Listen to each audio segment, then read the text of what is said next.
Using information from eyewitness accounts, Jim Delatoso reconstructed the unusual events of March 13th with computer animation. I've been doing UFO research a long time, in fact over 20 years, and in that time most of the cases I've been able to identify as some natural phenomenon. In fact, I've even found some hoaxes. But the Phoenix lights were something very different. Hundreds and hundreds of witnesses, multiple videotapes that we could test, and then with all of the witness reports be able to do a recreation. The lights were first sighted at 8:16 p.m. when the first report went into the National UFO Reporting Center from a former police officer who spotted a very unusual formation of orbs near Paulden, Arizona, in the northwestern part of the state. Within just a few minutes, 50 miles away in Prescott, Arizona, hundreds of witnesses now reported a formation of lights. After cutting an aerial path through the Prescott Valley, the craft moved on toward the heavily populated capital city of Phoenix and reportedly put on quite a show. According to witnesses, the enormous triangular-shaped object hovered over one of the city's major intersections for a full 5 minutes. It then moved into the airspace of the major international airport in Phoenix, where it was witnessed by professional air traffic controllers and pilots alike. And that brought up something else that was very odd about this object. At Sky Harbor Airport, a commercial pilot was getting ready to take off when he radioed the tower and asked what this huge thing was over him. The flight controllers could see it, but they couldn't get it on radar. Later, the strange lights made their way out of the Phoenix area and headed southeast toward Tucson.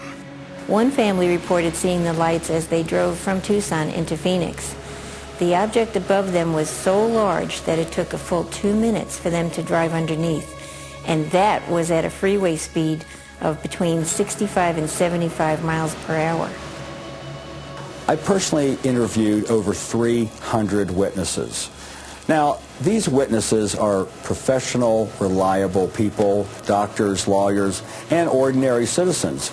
Not the kind of people looking for 15 minutes of fame, but people who wanted to know what this was. So first I find out what it isn't, airplane lights, hail-bop, and then try to determine if it's an advanced military aircraft project or possibly something not... Here at the National UFO Reporting Center in Seattle, we took dozens of calls that night about the strange lights over Phoenix. One of the later reports came from a gentleman who was a truck driver hauling a load of freight in the vicinity of Luke Air Force Base. The truck driver watched the lights for 20 minutes as he made his way towards the outskirts of Phoenix. When he stopped to make his drop-off, he could clearly see 2 orbs of light shaped like hot air balloons. They were only a couple of miles away from him near the runway at Luke Air Force Base. At that moment, he saw 3 jets take off on full afterburner. As they passed directly overhead, they banked sharply and appeared to fly directly towards one of the 2 objects in the night sky above Phoenix. The truck driver's report was verified by several witnesses. One woman that I spoke to, who lives right near the Air Force Base, said she saw 3 or 4 jets being scrambled that night, and she had never seen that before. Another witness saw a giant triangular-shaped object hovering near a small commuter airport in northwest Phoenix. He, too, saw military jets approaching the unidentified object. One of the jets flew up under the craft and had to veer away at the last moment to avoid a mid-air collision. One of the more dramatic calls we took that night was from a gentleman who identified himself as an airman at Luke Air Force Base who had actually been on the tarmac that night. He reported that one of the 2 pilots had been so badly shaken by the intercept that he had to be helped from his cockpit. Do these eyewitness accounts prove that there was UFO activity over Phoenix on the night of March 13th, 1997? We should point out that the military denies these reports. Officials at Luke Air Force Base have denied sending out any jets that night or even receiving calls about the mysterious lights. And yet phone records prove that the base was flooded with reports from concerned citizens. When my husband Tim and I first saw the lights, we thought it was a squadron of helicopters flying in formation. Then we noticed how rigid the lights really were. They seemed to be floating in the sky, but then we realized they were moving. and they were coming directly at us. We were talking about it. As we watched the lights approach, we said how difficult it would be to fly 5 separate objects in such a perfect pattern. As they got closer, we began to wonder if this was one huge object with 5 large lights, but I thought, that can't be. It was less than a mile away, and there was no sound. How could an object that huge fly without making any noise? When it was about a half-mile away, we began to see the outline of what was an enormous craft.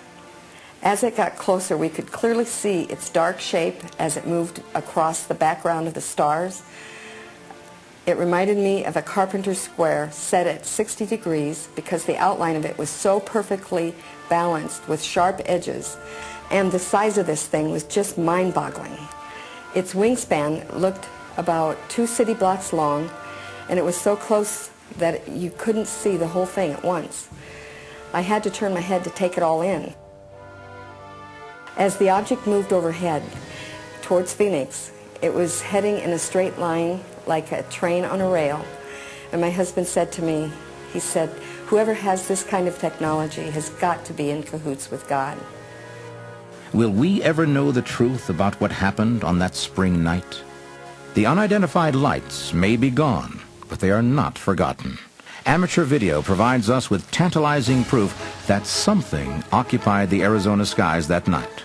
But one key piece of evidence is missing, a close-up of the huge V-shaped craft. Does such footage exist? And if so, where is it? A few weeks after the Phoenix Lights incident, a man named Richard Curtis called me at home to say that he had taken some amazing footage on professional equipment of this object capturing actual structure. I asked Mr. Curtis to send a copy to me at my office so I could look at it. I planned to send it to Village Labs so that they could analyze it. We were asked to look at the Curtis video because we have sophisticated image processing equipment that we use to make scientific analysis of film and videotapes that we get with evidence about unexplained phenomena. Curtis intended to make a copy of the tape for Frances Barwood to review. What happened next is the stuff that Hollywood movies are made of. 2 men dressed in black suits, hats, and sunglasses came to Richard Curtis's door and asked him for the videotape. Mr. Curtis told me he was confused by this unexpected visit.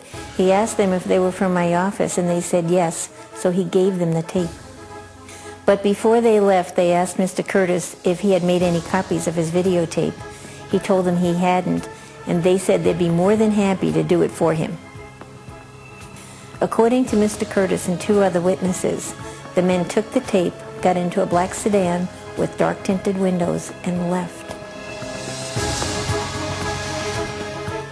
Frances Barwood never saw the Curtis videotape because those men in black didn't work for her. In fact, no one knows who they worked for because they were never seen nor heard from again.